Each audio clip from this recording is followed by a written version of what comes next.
পিপিলিকা এমন একটা প্রাণী, মানুষ যেমন ঘর বাঁধে পিপিলিকা একই রকম ঘর বাঁধে।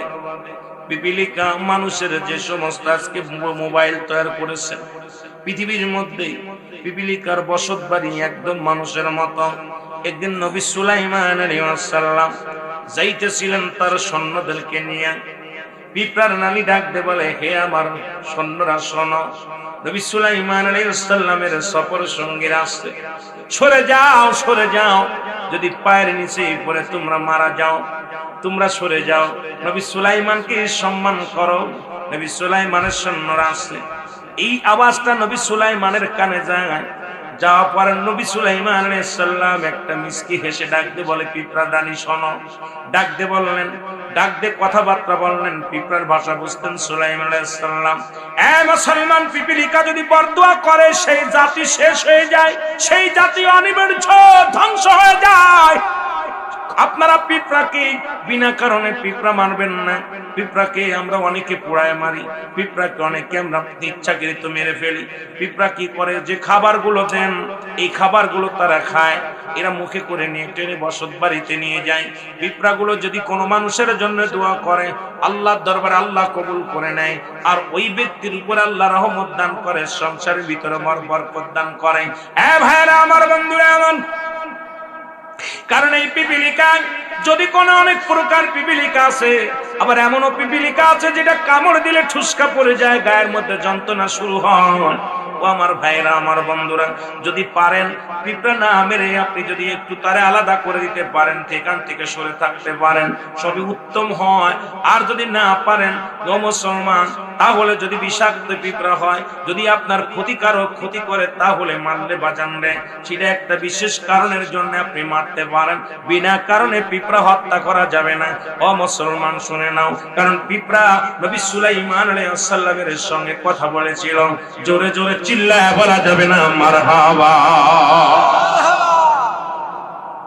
পিঁপড়া অনেক প্রকার আছে, বিষাক্ত পিঁপড়া আছে। আমার ভাইয়েরা আমার বন্ধুরা আমার, এটা বিস্তারিত বলতে গেলে সময় লাগবে। 3 নাম্বার হলো মুসলমান শুনে নাও, চড়াই পাখি। এই পাখিটার নাম কি? চোরাই পাখি। চোরাই পাখিগুলো আপনারা ধরবেন না, এটাকে মারবেন না, কারণ চোরাই পাখিগুলো আল্লাহর একটা বড় নিয়ামত। এরা কোনোদিন কোনো খাবার সংগ্রহ করে বাড়ি নিয়ে যায় না। দেখবেন খাবার ছিটায় দিবেন, যতটুকু প্রয়োজন সেটুকু খায়, বাকিটুকু পরের দিনের চিন্তা করে না। চোরাই পাখি, চোরাই পাখি কিয়ামতের চিন্তা বেশি করে, কবরের চিন্তা, মরণের চিন্তা বেশি করে। চোরাই পাখি কিন্তু অতিরিক্ত কোনো খাবার সে গ্রহণ করে না।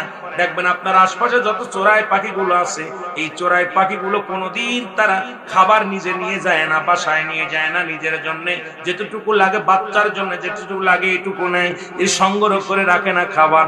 আগামী দিন কি খাবে এই চিন্তা তার ভিতরে নাই।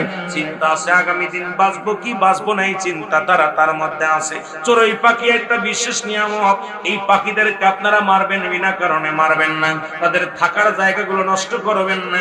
এই চোরাই পাখি যদি দোয়া করে আল্লাহর দরবারে অতি ফায়দা লুটতে পারবেন। চোরাই পাখি যদি বরদোয়া করে আপনি অভিশপ্ত হয়ে যাবেন। জোরে জোরে চিল্লায়া বলা যাবেন আল্লাহু আকবার।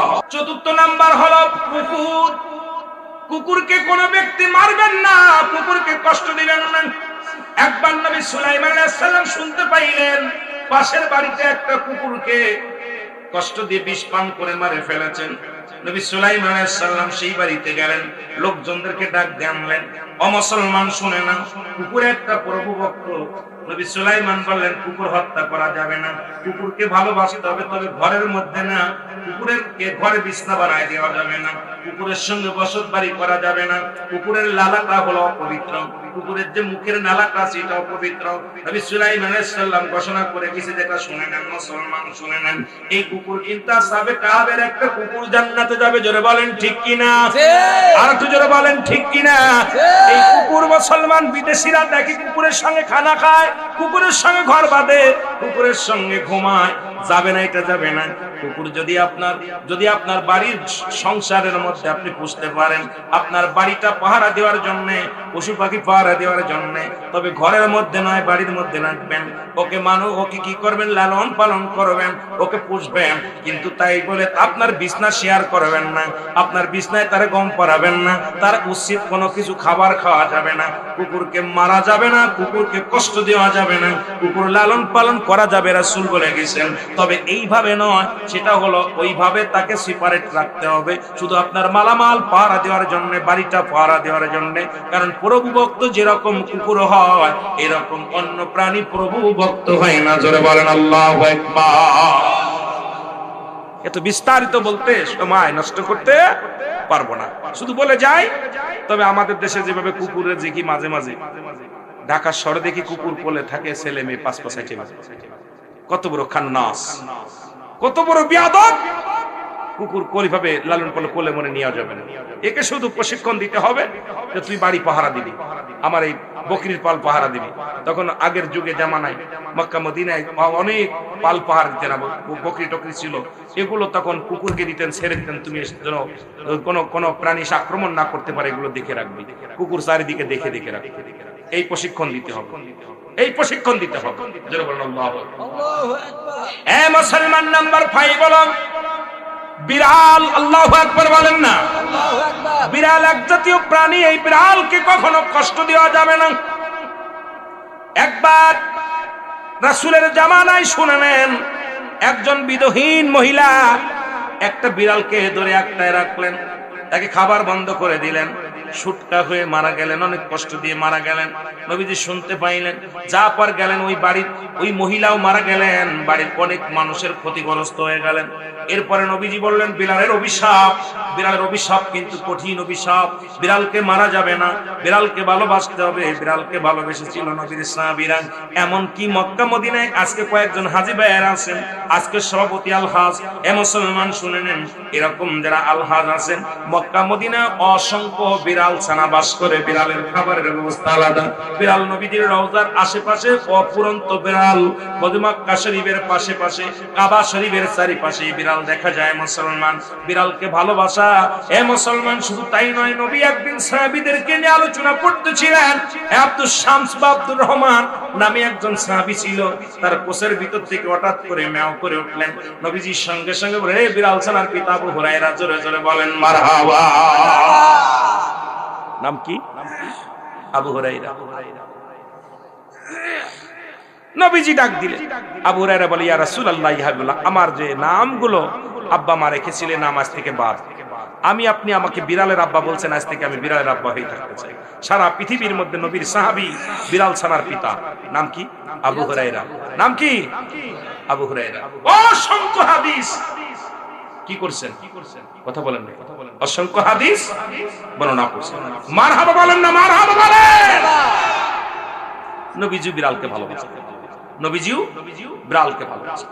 এই বিড়ালকে কখনো আপনারা কষ্ট দিবেন না, বিড়ালকে আদর করবেন, বিড়ালকে ভালোমতো পুষবেন। বিড়াল যদি কোন জাতির জন্য দোয়া করে, কোন গৃহস্থর জন্য দোয়া করে, ওই সংসারের মধ্যে উন্নতি শুরু হয়ে যায়। ওই সংসারের মধ্যে আর এক নাম্বার হলো, যে ঘরে বিড়াল থাকে সেই ঘরে জিন আসতে পারে না, জিন বাস করতে পারে না। আর একটা ঘোষণা শোনালেন, নবীজি বলে গেছেন, যে ঘরের মধ্যে বিড়াল ছানা বাস করে, ওই ঘরের মধ্যে জিন জাতি প্রবেশ করতে পারে না। তাহলে ছোট ছোট মাসুম বাচ্চাগুলো যে ঘরের মধ্যে থাকে, মুসলমান অনেক সময় জিনেরা ছোঁয়াছায় পড়ে যায়, অনেক সময় জিনে আসর করে, ওই ঘরের মধ্যে জিনে আসর করে। যে ঘরের মধ্যে বিড়ালকে আদর করে বিড়াল থাকে, ওই ঘরের মধ্যে বিলাই, বিড়াল বিড়াল বিলাই বিলাই, এইটা যার ঘরের মধ্যে আছে, এই ঘরের মধ্যে দুষ্ট জিনেরা আসতে পারে না। জোরে জোরে চিল্লায়া বলা যাবে না মারহাবা। অনেকে বিড়াল দেখতেই পারে, বিড়াল যে ঘরে থাকে সে ঘরে কি আসে না? জিন আসে। দুষ্ট জিনেরা প্রবেশ করতে পারে। জিনের শত্রু এক নাম্বার বিড়াল, জিনের শত্রু বিড়াল। এই জন্য বিলাই দেখবেন যে ঘরে, ওই ঘরের থেকে বিলাই অনেক সময় জিনেরা আক্রমণ করে, মেরে ফেলে, জিনের আক্রমণ করে মেরে ফেলে। এই জন্য ঘরের ভিতরে বিড়াল পুষবেন। যে ঘরে আক্রমণ, যে ঘর বাড়ির ভিতরে আপনার ওই দেখবেন যে জিন ভূতের আসর বেশি, ওই বাড়ির ভিতরে বেশি বেশি করে বিড়াল পুষবেন। 2-4টি বিলাই পুষে দেবেন, ও ঘোরাঘুরি করবে, জিন আসা বন্ধ হবে। আল্লাহু আকবার। সব বৈজ্ঞানিক বিষয়, কত রিসার্চ, কত পশু পাখির কথা বলতে গেলে ওয়াজ করলে রাত শেষে। সমস্ত মাখলুকাতের শ্রেষ্ঠ মাখলুকাত হলো আশরাফুল আমরা। জোরে বলেন কারা? আমরা মানব জাতি, জিন নয়। পৃথিবীর মধ্যে আল্লাহ পাক জমিন বানাইলেন, আল্লাহ যেমনি বানাইলো তেমনি তোমারে বানাই নাই। আমার আল্লাহ কয় বান্দারে, আমি আসমান যেমনি বানাইলাম তোমার এমনি বানাই নাই, এই মাটি যেমনি বানাইলাম এমনি তোরে বানাই না, এই পৃথিবী যেমনি বানাইলাম এমনি তোরে বানাইনি। এমনকি জিন জাতি যেমনি বানাইলাম, ফেরেশতা যেমনি বানাইলাম এমনি তোরে বানাইনি। পৃথিবীর মধ্যে কোন আর ফায়াকুন বল সব বাইর করে দিছে আমার আল্লাহ, কিন্তু মানব জাতিকে আমার আল্লাহ তার কুদরতি হাত দিয়ে বানাইছে। ধরে বলেন মারহাবা। আপনাকে আমাকে আল্লাহ কুদরতি হাত দিয়ে বানাইছে। আর সত্তার ওসিলা হলো, সব কিছুর পিছনে হলো রাহমাতুল লিল আলামিন। জোরে জোরে বলেন মারহাবা। আর একটু জোরে বলেন মারহাবা। না ছিল আকাশ, না ছিল বাতাস, না ছিল কোন তৃপ্তিময়, রাসূল তোমারই কারণে বিশাল এই ভুবনে আমার আল্লাহ জির পরিচয়। জোরে বলেন মারহাবা। আরসালনাকা ইল্লা রাহমাতাল লিল আলামিন। জোরে বলেন মারহাবা। আর একটু জোরে বলেন মারহাবা। এ মুসলমান, এখন মহাপবিত্র ঈদে মিলাদুন নবী। ঈদ মানে আনন্দ, মিলাদ মানে ধর্ম বৃত্তান্ত। আজকের পোস্টারের ওয়াজগুলো করেই তো শেষ করতে পারবো না। সব কিছুর মূলে নবী, কবরে নবী, মিজানে নবী, ফুলসিরাতে নবী, হাসরের ময়দানে নবী, সংসার জীবনে নবী, হায়াতের জিন্দেগিতে নবী। আপনার বন্দেগীর মধ্যে নবী। নবী বিনে কোনো বন্ধু নাই, নবী বিনে কোনো বান্ধব নাই, নবী বিনে কোনো দরদি নাই। এই নবী ঈদে মিলাদুন নবী। ঈদ হলো ঈদ মুসলমানদের ঈদ কয়টা জানা আছে? জোরে বলেন মুসলমানদের ঈদ কয়টা? মুসলমানদের ঈদ হলো 5টা। কয়টা? জোরে বলেন কয়টা?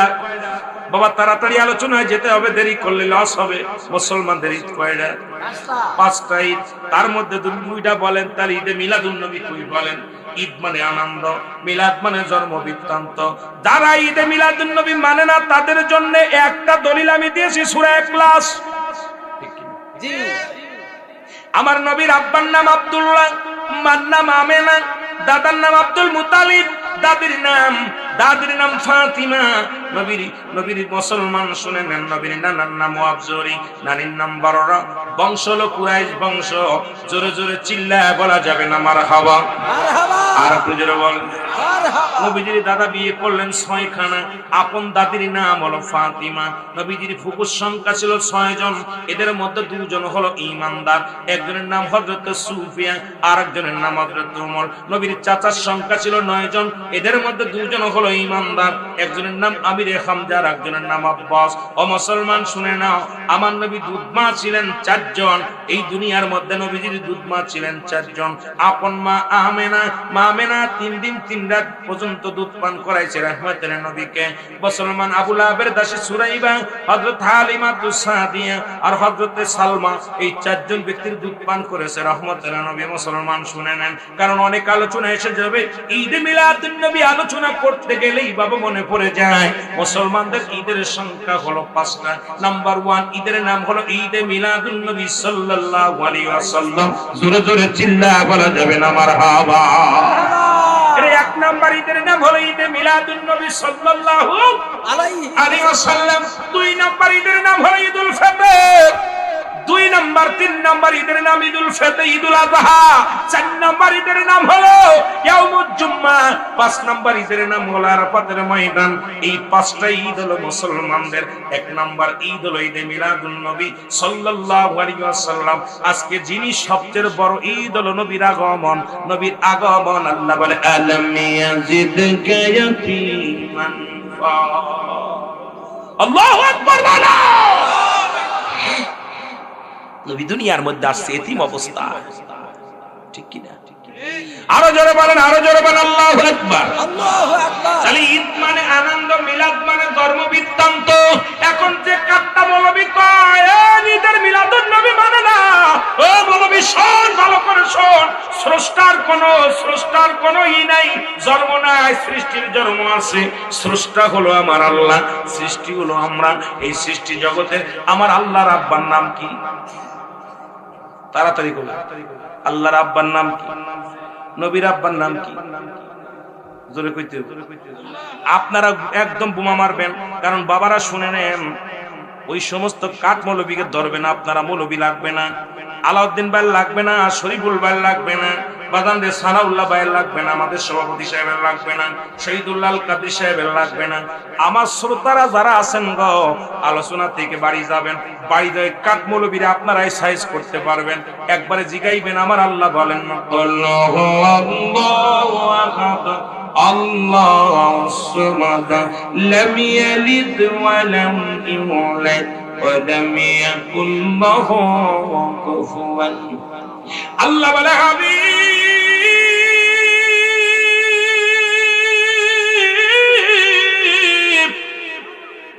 জানা দেন আমি আল্লাহ এক, আমি আল্লাহ এক। আমি কারো থেকে জন্ম নিই নাই, কারো থেকে জন্ম দিই নাই, কারোর জন্ম দিও নাই, নিও নাই।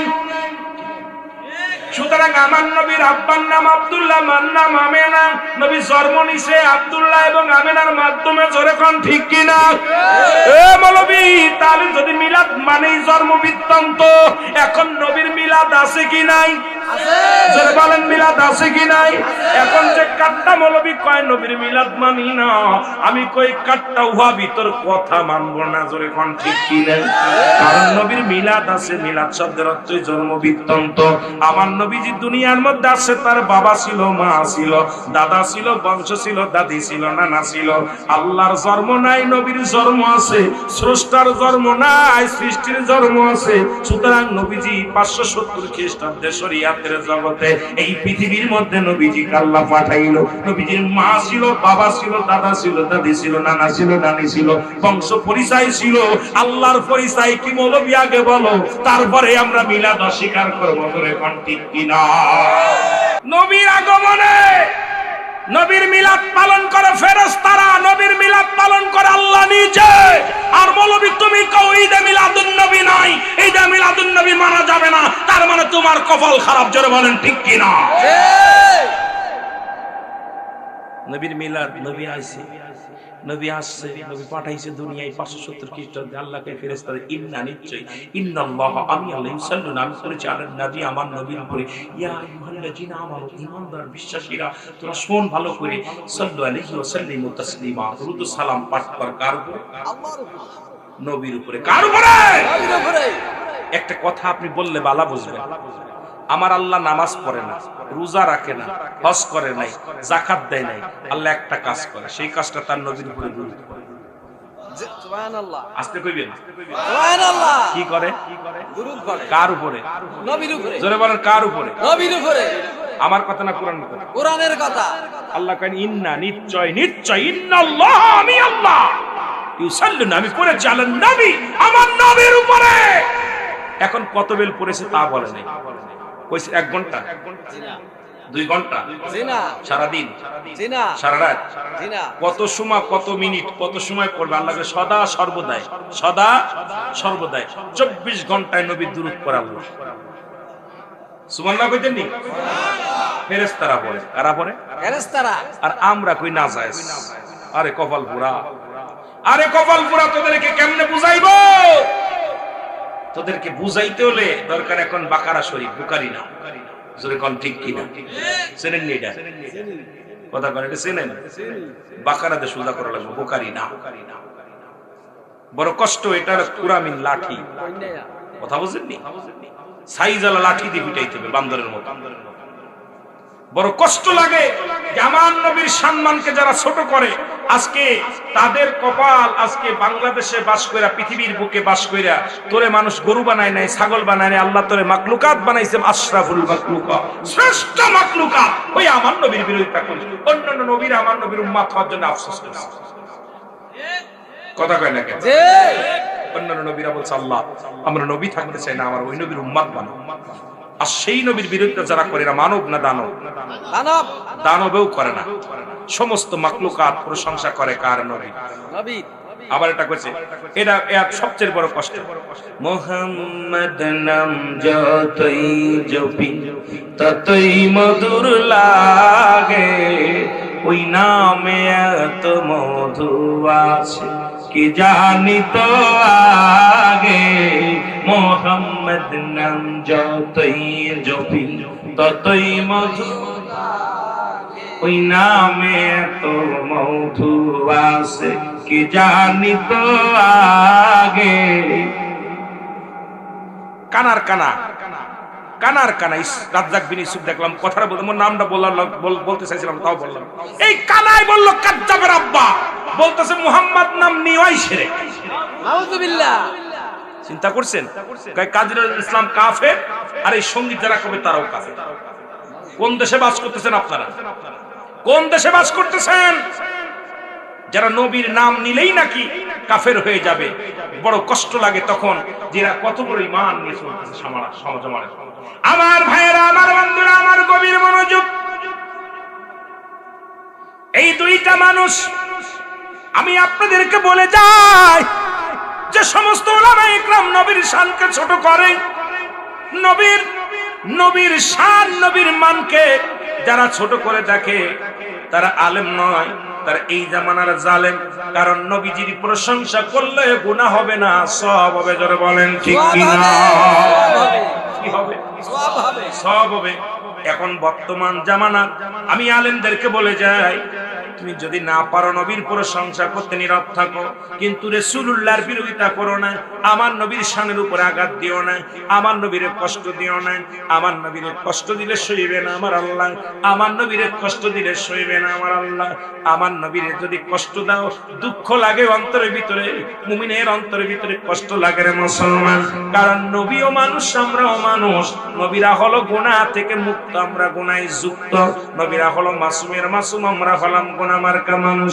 এ মুসলমান শুনে নাও, আজকে নবীর সঙ্গে যারা মিশাল দেয়, নবীকে নিয়ে যারা মিশাল দেয়, এই সমস্ত কাদ্দাবের দলেরা, এ আমার বাবারা শুনে নে, আজকে নবীর বিরুদ্ধে যারা কথা বলে, তোদের কি কলিজার মধ্যে আঘাত লাগে না? তোদের কলিজার মধ্যে কি কষ্ট লাগে না? নবীর সঙ্গে কষ্ট দিলে আবার আল্লাহ কষ্ট পায়। আমার নবীরে যদি আল্লাহকে পাইতে হয়, নবী লাগবে এক নম্বরে কালেমা পড়েছেন লা ইলাহা, নাই কোন ইলাহ ইল্লাল্লাহ ওয়া আল্লাহ ছাড়া মুহাম্মাদুর রাসূলুল্লাহ সাল্লাল্লাহু আলাইহি ওয়াসাল্লাম আল্লাহ পাকের প্রেরিত রাসূল বা বান্দা হলো আমার নবী রাহমাতুল লিল আলামিন। এইজন্য আল্লাহ পাক একমাত্র ঠিকানায় হলো রহমতের নবী, রাহমাতুল লিল আলামিন। জোরে জোরে চিল্লায়া বলা যাবে না মারহাবা। আল্লাহুম্মা সাল্লি আলা সাইয়্যিদিনা মুহাম্মদ আর নবিয়ানা শাফিয়ানা মাওলানা। আরো জোরে বলেন আল্লাহুম্মা সাল্লি আলা সাইয়্যিদিনা মুহাম্মদ নবিয়ানা শাফিয়ানা মাওলানা মুহাম্মদ। আদম যখন মাটি পানি মর নবীজি খোদা রাসূল, আদম যখন মাটি পানি মর নবীজি খোদা রাসূল, তার উপরে পড়েন দুরূদ, তার উপরে পড়েন দুরূদ। আল্লাহ ফেরেশতা কুল আল্লাহুম্মা সাল্লি আলা সাইয়্যিদিনা মুহাম্মদ নবিয়ানা শাফিয়ানা মাওলানা মুহাম্মদ। আল্লাহুম্মা সাল্লি আলা সাইয়্যিদিনা মুহাম্মদ আর নবিয়ানা শাফিয়ানা মাওলানা মুহাম্মদ। তেষট্টি কাল কাঁদলেন নবী সকলেই উম্মতের লাগি, তেষট্টি কাল কাঁদলেন নবী সকলেই উম্মতের লাগি।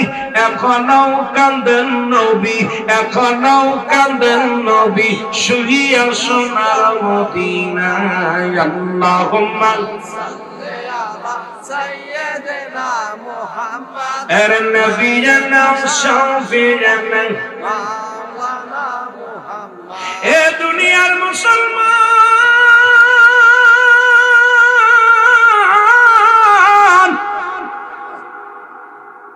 কথাগুলো বললে বুঝতে পারবেন গো আমার নবীর ইজ্জত আমার নবীর সম্মান আব্দুল মুত্তালিব মাটি দিয়া মূর্তি বানায় কারা বানায় অমুসলিমেরা বানায় হিন্দুরা বানায় খ্রিস্টানেরা বানায় কাবা ঘরে তখন 360টি মূর্তি পূজা হয় আব্দুল মুত্তালিব ওই রাস্তা দিয়ে গায়ে যাইতেছিলেন হঠাৎ করে দেখে কাবা ঘরের মূর্তিগুলো মাথা নত হয়ে গেছে আব্দুল মুত্তালিব জিগায় মূর্তি রে তোর প্রভু তোর ভক্তরা কত তোরে পূজা করে একদিনে তো তোর মাথা বেঁকা দেখলাম না আজকে কেন তোর মাথা বেঁকা আজকে কেন মাথা নত করে দিলে জানতে চায় এর মূর্তির জবান খুলে গেছে ডাকতে বলে আব্দুল মুত্তালিব তোমার জানা নাই এই পৃথিবীর মধ্যে আমাকে এইখান থেকে কাবা ঘর থেকে সরানোর জন্য নবীদের নবী রাহমাতুল লিল আলামিন দুনিয়ার মধ্যে আগমন করেছেন তার সম্মানে তার ইজ্জতে আমরা মূর্তিটাকে সালাম জানাই জোরে বলেন মারহাবা মারহাবা এর কাবা ঘরের মাথা নত হয়ে গেছে কাবা শরীফ ঝুঁকে গেছে আব্দুল মুত্তালিব ডাক দিয়ে কয় কাবা আজ থেকে তোর 26 দিন আগে তোরে ভাঙার জন্য আবার ছেঁচেছিল আপনারা কোরআন পড়েছেন আল্লাহ বলে আলাম তারা আপনি কি দেখেন নাই নবী তো তখনও আসেন নাই ওর দুনিয়াতে শরিয়াতে নবী তখনও আসে নাই এবার নবীজি বলতেছেন আমার নবীজির সম্মানে কাবা সিজদার মধ্যে চলে গেছে কাবায় বলে আব্দুল মুত্তালিব কয় কাবা রে তোর ভাঙার জন্য আজ থেকে 26 দিন আগে আমরা বাচ্চা সৈন্য নিয়ে এসেছি একটা ইট ভাঙতে পারে না একটা পাথর সরাইতে পারে নাই আজকে কেন তোর মাথা বেঁকা হয়ে গেল জানতে চাই কাবা বলে আব্দুল মুত্তালিব জানো না যার সম্মানে আমি কাবার দাম যার ইজ্জতে আমি কাবার মর্যাদা বাড়ছে সেই কাবা রাহমাতুল লিল আলামিন দুনিয়ার মধ্যে আগমন করেছে ওরে কাবা মানার আগে নবী মানা লাগবে আগে তোরে বলেন ঠিক কিনা কাবা বলতেছে আব্দুল মুত্তালিব তুমি জানো না যার সম্মান যার ইজ্জতে আমার এত দাম বাড়ছে সেই রহমতের নবী রাহমাতুল লিল আলামিন এই দুনিয়ার মধ্যে আগমন করেছে জোরে বলেন মারহাবা আর একটু জোরে বলেন মারহাবা মারহাবা এই নবীর পক্ষে থাকতে চাই কি চাই না জি জোরে বলেন চাই কি চাই না জি নবীকে ভালোবেসে মরতে রাজি নবীকে ভালোবেসে বাঁচতে রাজি নবীকে ভালোবেসে জীবনটা দিতে রাজি নিতেও রাজি জোরে বলেন ঠিক কি না মুহাম্মদ মুস্তাফা নবী সাল্লাল্লাহু আলাইহি মুহাম্মদ এর শাফায়াতের কান্ডারি রাসূলুল্লাহ ইয়া মুহাম্মদ মুস্তাফা নবী সাল্লাল্লাহু আর জোরে বলেন মুহাম্মদ মুস্তাফা নবী সাল্লাল্লাহু আলাইহি মুহাম্মদ মুস্তাফা নবী সাল্লাল্লাহু আলাইহি এ ভাইরা আমার বন্ধুরা আমার এখন ঈদে মিলাদুন নবী মানে না কারা শুনে নেন কথাগুলো বললে আপনারা বুঝতে পারবেন ভালো নবীর চাচার সংখ্যা ছিল 9 জন কয়জন 9 জন যারা বলেন কয়জন 9 জন এদের মধ্যে দুজন হলো ঈমানদার একজনের নাম হলো হযরত মুসলমান আমিরে হামজা আর একজনের নাম আব্বাস কয়জন 2 জন বাদ ছিল কয়জন 7 জন কয়জন 7 জন এই 7 জনের বংশধর যারা এই 7 জনের ঔরস জাত থেকে যারা দুনিয়ার মধ্যে আগমন করেছে আজও পর্যন্ত এদের বংশের ভিতর থেকে যারা দুনিয়ার মধ্যে আগমন করেছে ওই 7 জনের বংশধর যারা আমার নবীর তাজিম করবে না তারা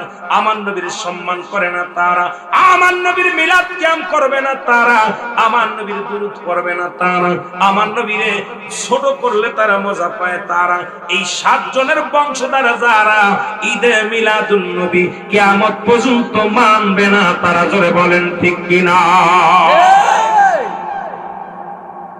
এই 7 জনের বংশধর যারা, সে যত বড় আলেম হোক, যত বড় মুফতি হোক না কেন, নবীর নাম শুনলেই তাদের অন্তরের ভিতরে দুঃখ লাগবে, কষ্ট লাগবে। এই 7 জনের বংশধর যারা জীবনেও নবীর মিলাদ পড়বে না, নবীর দুরূদ পড়বে না, দেখবেন আয়াত দুরূদ ইব্রাহিম পড়ে আলোচনা শুরু করে দেয়।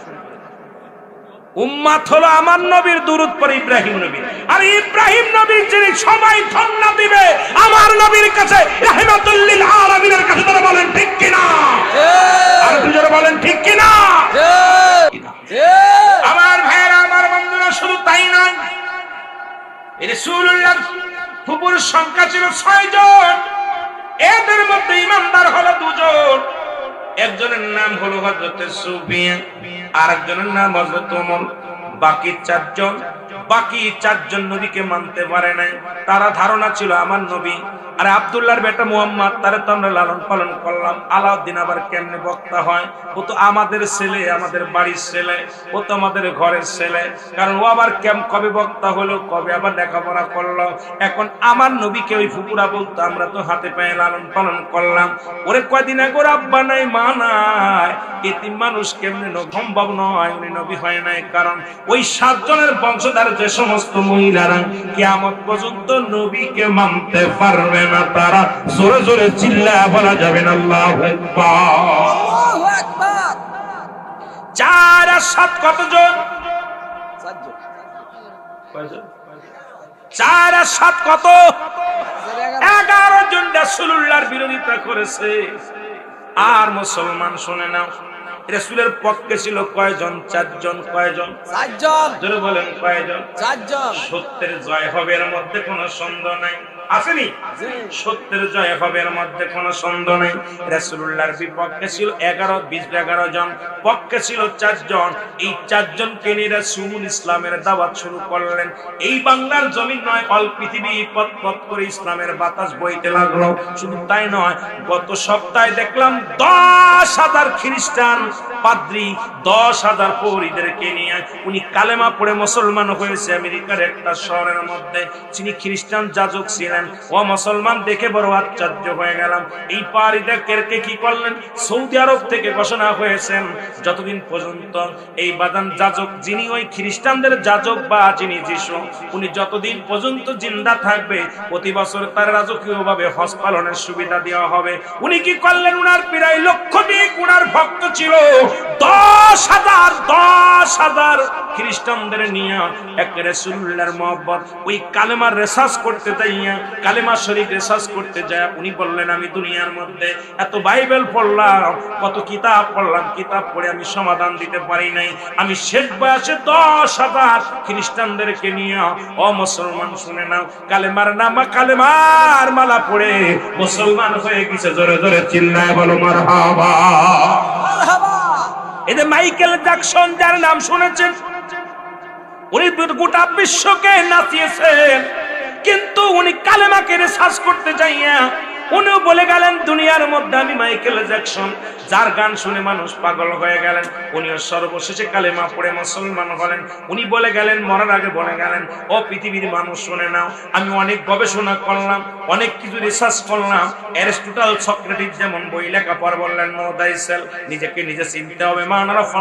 আমার নফসকে আমি চিনতে পারি নাই, যাচাই করতে পারি নাই। যখন আমি মুসলমানদের কালেমাটা নিয়ে রিসার্চ করতে লাগলাম, আমি দেখলাম পৃথিবীর মধ্যে আল্লাহ পাক একমাত্র ঠিকানায় নূরের নবী, রহমতের নবী, রাহমাতাল লিল আলামিন। উনি বললেন, সঙ্গে সঙ্গে কালেমা পড়ে মুসলমান হয়ে গেছেন। জোরে জোরে চিল্লায়া বলা যাবে না মারহাবা? মারহাবা। আর একটু জোরে জোরে চিল্লায়া বলা আল্লাহু আকবার। আল্লাহু আকবার। আর আমার দেশের অনেক পণ্ডিতেরা মুসলিমেরা কালেমার রিসার্চ করতে যাইয়া মুসলমান হয়ে যায়। আর আমার দেশে অনেক মুসলমান হইয়া বড় বড় ডিগ্রি নিয়া বড় বড় মুফতি হইয়া রাসূলের বিরুদ্ধে যখন কথা বলে তখনই কলিজার মধ্যে আগুন ধরে। মুসলমান তোদের অন্তর কি কাঁদে না? কারণ নবী লাগবে কবরে, নবী লাগবে মিজানে, নবী লাগবে ফুলসিরাতে। নবী তো নিজেই বলেছেন হায়াতি খায়রুল লাকুম ওয়া মামাতি খায়রুল লাকুম। এখানে মুসলমান শুনে নেন, ওয়াফাতি খায়রুল লাকুম। নবীর ওফাত দিবসু, নবীজি দুনিয়া থেকে চলে গেছেন। এখানে একটা ভাবে আপনি বলতে পারেন মুসলমান, ও মুসলমান মুসলমান কি বলবেন? ও মুসলমান শুনে নেন, রাসূল বলছে আমি দুনিয়ার মধ্যে আগমন করেছি, এটা আমার উম্মতের জন্য বড় কল্যাণ। কারণ পৃথিবীর মধ্যে আমি আগমন করলাম, আমি নবী আগমন করেছি, এটা আমার উম্মতের জন্য বড় কল্যাণ। কারণ এই জন্য কল্যাণ কারক আমার উম্মতের মতো সংসার ধর্ম আমি করেছি দুনিয়ার মধ্যে চলাফেরা করেছি, দুনিয়ার মধ্যে ঘর সংসার করেছি। সুতরাং আমি নবী দুনিয়ার মধ্যে আসলাম, এটা আমার উম্মতের জন্য বড়ই কল্যাণ কারক। জোরে জোরে চিল্লায় বলেন সুবহানাল্লাহ। আরো জোরে বলেন খায়রুল লাকুম ওয়াফাত। বাজানজিরা আমার নবীজি ওয়াফাত খায়রুল লাকুম, আমার নবীজির ওয়াফাত দিবস, নবীজি দুনিয়া থেকে বিদায় হয়ে গেছে, নবীজি ইন্তেকাল করে ওয়াফাত করেছেন, এটা উম্মতের জন্য বড় কল্যাণ। কারণ অনেকে বেঈমানরা কয় নবী মারা গেছে। মুসলমান এই জন্য নবীর সালাম দেয় না। অথচ দেখেছি আপনাদের কবর গোরস্থান দিয়ে আমি গেলাম, আসার সময় সালাম দিলাম, যাওয়ার সময় সালাম দিলাম। বলেন মরারা যদি সালাম না পায় তাহলে আপনাদের গোরস্থানে যারা শুয়ে আছে ওরা মরছে না বেঁচে আছে? কথা মনে হয় বোঝেন, বেঁচে আছে। এই যে আপনাদের এই মেলা বইছে, এটা গোরস্থান না বড় গোরস্থান? হ্যাঁ, গোরস্থান। এখানে আমি দুইবার, যে কয়বার, তিনবার সালাম দিছি। একবার মসজিদ যাওয়ার সময় সালাম দিছি, বাড়িতে খাবার যাইতে গেছি ওখানে সালাম, আসার সময় সালাম দিয়েছি, আসসালামু আলাইকুম। তাহলে কয়জন নবী মরে গেছে সালাম দেওয়া যাবে না? তা আপনাদের এই গোরস্থানে যারা শুয়ে আছে, আল্লাহর রাস্তায় সত্যি কথা বলেন দি, ওরা মরে গেছে না বেঁচে আছে? বেঁচে আছে। হ্যাঁ, বেঁচে আছে। আরে মিয়া কোনে বেঁচে আছে? ভাইকে সালাম দিলাম কেন? কবরে শুয়ে রয়েছে। তাহলে মরারে তোর বাপ মারা সালাম দিলে জায়েজ হয়, আর নবী মরে গেছে বলে সালাম দেয় না, তো ওইটারে সালাম দিলে বেঁচে আছে? ওটাও তো মরছে। কয় নবী মরে গেছে সালাম দেওয়া যাবে না, আসে না? কথা পায় না? কয় নবী মারা গেছে, নবীরা সালাম দেওয়া জায়েজ নাই, তা তোর আব্বা মা মরে গেছে ওখানে সালাম দিলি কেন? জিয়ারত করতে যে আসসালামু আলাইকুম ইয়ালাল জিয়ারত করে না তারা। কথা কয় না কেন? সালাম পাবে কারা? আস্তে আস্তে। এই সালাম পাবে কারা? জীবিত মানুষ না মরা মানুষ? তোমাদের ফতোয়ায় তোমরা ধরা পড়তেছো, তোমাদের ফতোয়ায় তোমরা ধরা পড়তেছো। যদি জীবিতটা পায়, নবী তো মরে গেছে বলে দাও না, তোমার আব্বা মাও তো মরে গেছে, ওটা দিলে কেন? ওই তোমার নবী সাইদি কি তোমার আব্বা মার পাওয়ার বেশি? যে না, কথা কয় না কেন? না, নবীজির চাইতে আর কারো পাওয়ার বেশি? যে না। তাহলে নবীরে সালাম দাও, কত মরে গেছে বলে সালাম দাও না? তাহলে বাড়ির পাশে গোরস্থানে যে সালাম দিলা, আসলে বড় কষ্ট। ওদেরকে আসলে কি যে সাইজ করার দরকার মাঝে মাঝে বুঝি না, যেদের কি যে সাইজ করব, যে নিজের বেলায় 16 আনা আর একজনের বেলায় 18 আনা। কথা বুঝেন? আমার ভাইয়েরা, আমার বন্ধুরা, আমার গভীর মনোযোগ। নবীর প্রেম যার অন্তরে যতটুক, তার ঈমান বলতে ততটুক। নবীর প্রেম ভালোবাসা যার অন্তরে নাই, তার ঈমান বলতে কিছু নাই। আমার নবী বলেন, আমার নবী কি বলেন? ওয়াফাতি খায়রুন লাকুম, আমার ওফাতটা হলো উম্মতের জন্য কল্যাণকারক। সুবহানাল্লাহ বলেন। সুবহানাল্লাহ। আমি ওফাত নিলাম, দুনিয়া থেকে বিদায় নিলাম, এটা আমার উম্মতের জন্য কল্যাণকারক। কেননা আমার উম্মতিরা যদি পৃথিবীর মধ্যে কোনো ভালো কর্ম করে, আমি নবীর সঙ্গে সঙ্গে প্রশংসা করি আল্লাহর কাছে। আবার যদি কোনো ব্যক্তি দুনিয়ার মধ্যে যদি কোনো ভালো অন্যায় ভালো কি করে, গুনাহ কাজ করে, সঙ্গে সঙ্গে আমি নবীজি আমার উম্মতের জন্য আমার আল্লাহর দরবারে ইস্তেগফার করি, ক্ষমা চাই। এমন নবীর পক্ষে থাকার দরকার আছে কিনা রে ভাই? মদিনা মদিনা আশিক মুমিনের ঠিকানা, বলো না মদিনা আশিক মুমিনের ঠিকানা আয় গাই দিদার চাইলে কাঁদো তোমরা দিদার চাইলে কাঁদো তোমরা হও না নবীর দিওয়ানা মদিনা আশিক মুমিনের ঠিকানা বলো না মদিনা মদিনা জালালউদ্দিন সুয়ুতি ৭৫ বার দেখলা নবীজি বলেন জালালউদ্দিন সুয়ুতি ৭৫ বার দেখলা নবীজি ওরে এতবার দেখিয়াও নবী এতবার দেখিয়াও নবী তৃষ্ণা তাহার মেটে না মদিনা আশিক মুমিনের ঠিকানা বলো না মদিনা মদিনা আশিক জালালউদ্দিন সুয়ুতি ৭৫ বার দেখলা নবী কি বলেন জালালউদ্দিন সুয়ুতি ৭৫ বার দেখলা নবীজি ওরে এতবার দেখিয়াও নবী এতবার দেখিয়াও নবী তৃষ্ণা তাহার মেটে না মদিনা মদিনা আশিক মুমিনের ঠিকানা বলো না মদিনা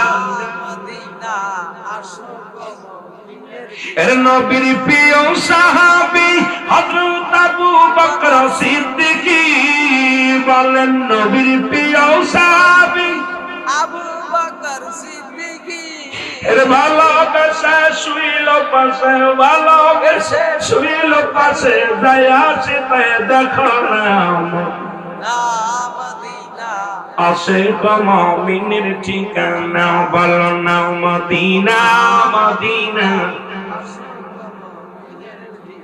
কালো হাবশি বেলালে ভালোবাসো ওই নবীকে ও বলো কালো হাবশি বেলালে ভালোবাসো ওই নবীকে ও ওরে ইসলামের প্রথম মুজিন বানাইলেন রব্বানা মদিনা জোরে বলা যাবে না মদিনা মদিনা আশিক মুমিনের ঠিকানা বলো না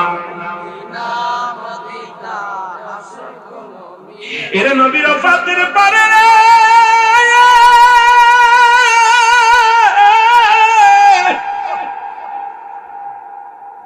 হযরত আবু বকর সিদ্দিক প্রথম খলিফা হয়ে চেয়ারের মধ্যে বসলেন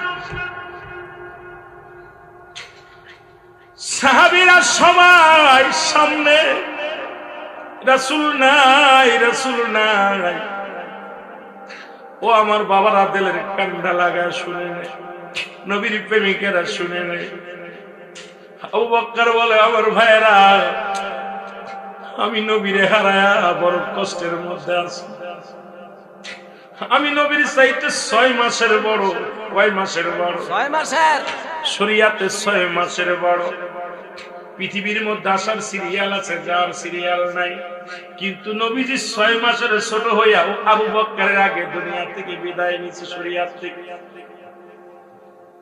হযরত আবু বকর সিদ্দিক রাদিয়াল্লাহু তাআলা খলিফা নির্বাচিত হলেন